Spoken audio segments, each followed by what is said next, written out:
ትንሽ መደፋፈር መጥቷልና ከሳምንታት በፊት ብፁዕ ቅዱስ አቡነ ማትያስ ቀዳማዊ ፓትርያርክ ርዕሰ ሊቃነ ጳጳሳት ዘኢትዮጵያ ሊቀ ጳጳስ ዘአክሱም ወዕጨጌ ዘመንበረ ተክለ ሃይማኖት በመንበረ ፓትርያርክ በመሬት ምንጻፍ የተነሳ የመውደቅ አደጋ አጋጥሟቸዋል የሚል መረጃ ከተሰማ ወዲህ ታይተው አያውቁም። ለልደት በዓልም ምዕመናን በተለያዩ ማህበራዊ ሚዲያዎች ላይ በተለይም ለእርሳቸው በተደረገ የእንኳን አደረሰው መርሃ ግብር ላይ እሳቸው ሳይገኙ በመዘጋጀቱ ቅዱስ አባታችን ወዴት አሉ የሚሉ ጥያቄዎች መበርታታቸውን ተከትሎ በኢኦቲሲ ቴሌቪዥን ላይ አጭር ቪዲዮ በመንበረ ፓትርያርክ ተቀርጸው መለቀቁ ይታወሳል። ታዲያ ይህ በእንዲህ እንዳለ በዘንድሮ የጥምቀት በዓል ላይ ቅዱስነታቸው በጃን ሜዳ ይገኛሉ በሚል ምዕመናን በጉጉት ቢጠብቁም ከከተራ ቀን አንስቶ እስከ በዓለ ጥምቀት መጠናቀቅና ቃና ዘገሊላንም ጨምሮ ቅዱስ ፓትርያርኩ ሊታዩ አልቻሉም። ይህን ጊዜ ስለ ቅዱስ አባታችን ሁኔታ ስጋት የገባቸው ምዕመናንና አባቶች በሀገር ውስጥና ከሀገር ውጭም ጭምር ያሉ የቅድስት ቤተክርስቲያን ልጆች ቅዱስ ፓትርያርኩ ወዴት አሉ? ስለምንስ ድምፃቸው ጠፋብን? ምንም እንኳን በበዓለ ጥምቀቱ እንደተለመደው በጃን ሜዳ ባይገኙ እንኳን ቢያንስ የእንኳን አደረሳችሁ መልእክት እሳቸው ሲያስተላልፉ ያላየነውና ያልሰማነው ለምንድን ነው? አባታችን ምን ሆኑብን? ሲሉ በከፍተኛ ሁኔታ ድምፃቸውን እያሰሙ ይገኛሉ። ይህንን ተከትሎም ቲክቫ ኢትዮጵያ ስማቸው እንዳይገለጽ የፈለጉ የቤተ ክህነት የሥራ ኃላፊን ስለ ብፁዕ ቅዱስ አባታችን መረጃዎችን ሰጥተውናል ሲል ዘገባ አቅርቧል። በዘገባውም ቅዱስነታቸው በመንበረ ክብራቸው አሉ። የዕድሜን መግፋት ተከትሎ የመጣ መጠነኛ ህመም ገጥሟቸው ነው። አሁን ላይ የተወሰነ ለውጥ አላቸው። በቅርቡ የመውደቅ አደጋ ገጥሟቸው በሕክምና ሲረዱ ቆይተዋል።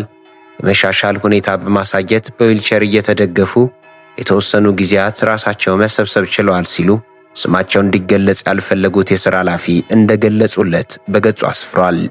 በተለይም በበዓላት ወቅት በአካል ብቅ በማለት ቃለ ምዕዳንና ቡራኬ የሚሰጡት ለዓለም ጭምር የሚጸልዩት ቅዱስ አባታችን ብፁዕ ቅዱስ አቡነ ማትያስ ቀዳማዊ ፓትርያርክ ርዕሰ ሊቃነ ጳጳሳት ዘኢትዮጵያ ሊቀ ጳጳስ ዘአክሱም ወዕጨጌ ዘመንበረ ተክለ ሃይማኖት ለዘንድሮ በዓለ ጥምቀት አለመገኘታቸው የብዙዎችን ትኩረት መሳቡ አጽንዖት ተሰጥቶታል። ይሁንና ይህ ለምን እንደሆነ ቤተ ክህነቱ ይህ ዘገባ እስከተጠናቀረበት ጊዜ ድረስ በይፋ ያሳወቀው ነገር የለም። ይህን ተከትሎም ምዕመናን አባታችን የት ገቡ? ቡራኪያቸውን እየጠበቅን ነበር፣ ምን ሆነው ነው? ለምንስ በግልጽ አይነገረንም? የሚል ጭንቀት አዘል ጥያቄ በስፋት እያቀረቡ ይገኛሉ። በጉዳዩ የተጨነቁ አንዳንዶቹ ብፁዕ ቅዱስ አባታችን የጠፉብን በደህና እንደሆነ ተስፋ እናደርጋለን፣ ልዑል እግዚአብሔር ይጠብቅልን ሲሉ፣ አንዳንዶቹ ደግሞ ቅዱስነታቸው ከፕትርክናቸው ተነስተዋል፣ ይህ ለምን ሆነው ብለው በድፍረት እስከ መጠየቅ እንዲደርሱ አስገድዷቸዋል። የቤተ ክህነቱ ዝምታ ምዕመናኑ ዘንድ መከፋፈል መፍጠሩንና ገፋ ሲልም ነገር የሚያጭሩ መላምቶች ጭምር መሰራጨት መጀመራቸውን ተከትሎ ቲክቫ ኢትዮጵያ ቅዱስነታቸው በዘንድሮ ጥምቀት በዓል ተገኝተው ለሕዝቡ የተለመደውን ቡራኬ ያልሰጡት ምን ሆነው ነው ሲል የኢትዮጵያ ኦርቶዶክስ ተዋሕዶ ቤተ ክርስቲያን የሥራ ኃላፊን የጠየቀ ሲሆን ስማቸው እንዲገለጽ ያልፈለጉት እኚሁ አንድ የቤተ ክህነቱ የሥራ ኃላፊ በበዓሉ ያልተገኙት የመውደቅ አደጋ ደርሶባቸው መሆኑን ገልጸዋል። ቅዱስ አባታችን በዘንድሮ በዓለ ጥምቀት አልተገኙም። ለዚህ ደግሞ ምክንያቱ የጤና እክል ነው። በሙሉ አቅም ምዕመናንን መባረክ ስለሚጠበቅባቸውና ያንን ለማድረግ የሚያስችል የጤና ሁኔታ ላይ ስላልሆኑ ነው ሲሉ እንደ አንድ የሥራ ኃላፊ በቅርበትም አውቀው ይህንን ነው ብለው ምላሽ መስጠታቸውን ቲክቫ ዘግቧል። የሥራ ኃላፊው አክለውም ቅዱስነታቸው የገጠማቸው መጠነኛ ህመም ነበር፣ በቂ ሕክምና አግኝተው አሁን ላይ በጥሩ ደረጃ ላይ እንዳሉና ሕዝቡን በጸሎታቸው እየባረኩ እንደሆነ ነው የማውቀው ማለታቸው ተገልጿል። የቅዱስነታቸው ህመም ምንድን ነው? በትክክልስ የተፈጠረው ምንድን ነው? ይህ የገጠማቸውስ መቼ ነው ለሚለው ጥያቄ ምላሽ የሰጡት የሥራ ኃላፊው የማደናቀፍ ነገር ገጥሟቸው በዚያው በመንበረ ክብራቸው ላይ መጠነኛ ጉዳት ደርሶባቸዋል። ለዚያም ቅዱስ ሲኖዶስ ተከታትሎ በቂ ሕክምና ተደርጎላቸዋል። ሕክምናውም ተስፋ አለው። ወዲያውኑም ከሕክምና ወጥተው ወደ መንበረ ፓትርያርክ ገብቷል ሲሉ መልሰዋል። ይህ የገጠማቸው ባለፈው ታኅሳስ ወር መሆኑንና በበዓለ ልደትም መጥተው ባርከው መመለሳቸውን ገልጸው የቅዱስ ሲኖዶስ ዋና ጸሐፊ ብፁዕ አቡነ ዲዮስቆሮስ የቅዱስነታቸውን ቃል በንባብ ያሰሙት እንጂ ቡራኬውን የሰጡት ራሳቸው ቅዱስነታቸው መሆናውን አስታውሰዋል። ከቀን ወደ ቀን ጤንነታቸው ጥሩ እየሆነ መምጣቱንም አክለው ጨምረዋል። እንደ ሥራ ኃላፊው ገለጻ በመጪው የካቲት 24 በዓለ ሲመታቸው መሆኑና እንደ ልዑል እግዚአብሔር ፈቃድ በበዓሉ ላይ በአካል እንደሚገኙ ተስፋ እንደሚያደርጉም ገልጸዋል። አክለውም እርሳቸው ለዓለም ሕዝብ ሁሉ እንደሚጸልዩት ሕዝቡም ለጤንነታቸው በጸሎቱ ሊያስባቸው እንደሚገባና የቅዱስነታቸው መቆየት ለኢትዮጵያም ለቅድስት ቤተክርስቲያንም ትልቅ ትርጉም እንዳለው ገልጸዋል።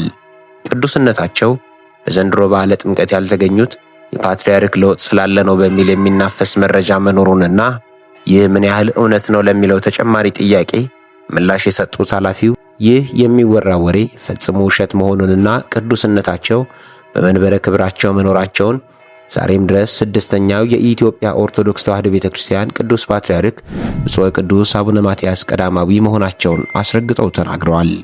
አክለውም ቋሚ ሲኖዶስ ሙሉ ስራውን እያከናወነ ነው። ቅዱስ ሲኖዶስ ዋና ጸሐፊ ብፁዕ አቡነ ዲዮስቆሮስ በተሟላ ሁኔታ ቋሚ ሲኖዶሱን እየሰበሰቡ ከቅዱስነታቸው መመሪያ እየተቀበሉ ቀን በቀንም እያገኟቸው ከብፁዕ ጠቅላይ ሥራ አስኪያጁና ከቋሚ ሲኖዶስ አባላት ጋር ቅድስት ቤተክርስቲያኒቷን እየመሯት ነው ያሉት፣ እውነታውም ይሄ ነው ሲሉ አስረግጠው ተናግረዋል። ቅዱስነታቸው በመንበረ ክብራቸው አሉ።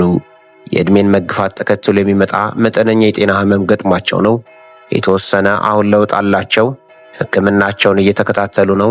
እንደ ቅዱስ እግዚአብሔር ፈቃድ ጤናቸው ተመልሶ የመንፈስ ቅዱስ ልጆቻቸውን እንደሚባርኩ ሙሉ እምነት አለን ያሉት ኃላፊው ጨምረውም ቅዱስነታቸው የኢትዮጵያ ስድስተኛው ፓትርያርክ የሁላችንም አባት ናቸው። በዕድሜያቸውም ትልቅ አባት ናቸው። ዕድሜን ተከትሎ በአይን የሚታይ አንድ እውነት አለ። ሰው ይወለዳል፣ ያድጋል፣ ያገለግላል፣ እርጅናም ይመጣል። ቅዱስነታቸው ብዙውን ጊዜ በጸሎት ነው የሚኖሩት። ፍጹም መናኝ አባትም ናቸው። በመንፈስ ቅዱስ ምርጫ ወደ መንበረ ፕትርክናም ሲሾሙ ዕድሜያቸው ገፋ ያለ አረጋዊ አባት ናቸው። ከተሾሙ 10 ዓመት ሆኗቸዋል። የዕድሜ መግፋትን ተከትሎ በቅርቡ የመውደቅ አደጋ ገጥሟቸው በሕክምና ሲረዱ ቆይቷል። ጥሩ ለውጥ በመምጣቱም ከሆስፒታል ወጥተው ወደ መንበረ ክብራቸው ተመልሰው አገግመው በጸሎት እየታገዙ ነው። ቋሚ ሲኖዶስም ለተወሰኑ ጊዜያት በተወካይ አማካኝነት ይሰበሰብ ነበር። በኋላም ትንሽ የመሻል ሁኔታ በማሳየት በዊልቸር እየተደገፉም የተወሰኑ ጊዜያት ራሳቸው መሰብሰብ ችሏል ብለዋል። የባለፈው በዓለ ልደትን አስመልክቶም በቋሚ ሲኖዶስ አባቶች ተገኝተው የእንኳን አደረሳቸው አባታዊ ቃለ ምዕዳንና ቡራኬ ሰጥተዋል ሲሉ አስታውሰዋል። የሥራ ኃላፊው በሰጡት አስተያየትም ሚዲያ ከመጠየቁ በፊት የቅድስት ቤተክርስቲያኒቷ ሚዲያዎች፣ የሕዝብ ግንኙነት መምሪያ ክፍል፣ ቋሚ ሲኖዶስም ቅዱስነታቸው ያሉበት ሁኔታ ማሳወቅ እንደነበረባቸው ገልጸው እነዚህ ክፍተቶች አሉ የሚል አስተያየታቸውን ሰጥቷል። ሕዝቡ ይጠይቃል። ምክንያቱም ቅዱስነታቸው የቅድስት ቤተክርስቲያኒቷ መሪ አባት፣ የመንጋው ጠባቂ ናቸው። ቅድስት ቤተክርስቲያን ሲባል ፓትርያርኩ ናቸው ሊወክሉ የሚችሉት እና መደበቅ የለበትም፣ ድብቅ ሊሆንም አይገባም ነው ያሉት የሥራ ኃላፊው። ህመም ወይም እርጅና ወንጀል አይደለም ያሉት እኚሁ ስማቸው እንዲገለጽ ያልፈለጉት የቲክቫ መረጃ ምንጭ ለሕዝቡ በቂ መረጃ ሊሰጠው ይገባል። አባታችን የት ሄዱ ብሎ ሲጠይቅ የማወቅ መብት አለው። አባቴ የት ሄዱ ብሎ ልጅ መጠየቅም ይችላል። የጤናቸው ጉዳይ አሳስበዋልና ሲሉ ማዕከላቸውን ቲክቫ ኢትዮጵያ በዘገባው አካተዋል። ለብፁዕ ወቅዱስ አባታችን ረዥም ዕድሜ መልካም ጤና ሰጥቶ በመንበራቸው ያቆይልን። ቅድስት የምትሆን ቡራኪያቸው ለሁላችን ትድረሰን፣ አሜን። ተዋሕዶ ዶክመንተሪ የዩቲዩብ ቻናላችንን ሰብስክራይብ በማድረግ ወቅታዊ የቅድስት ቤተክርስቲያን መረጃዎችና ሌሎችም መንፈሳዊ መርሃ ግብራትን ማግኘት ትችላላችሁ። ሰላም እግዚአብሔር ከሁላችን ጋር ይሁን። ይቆየን።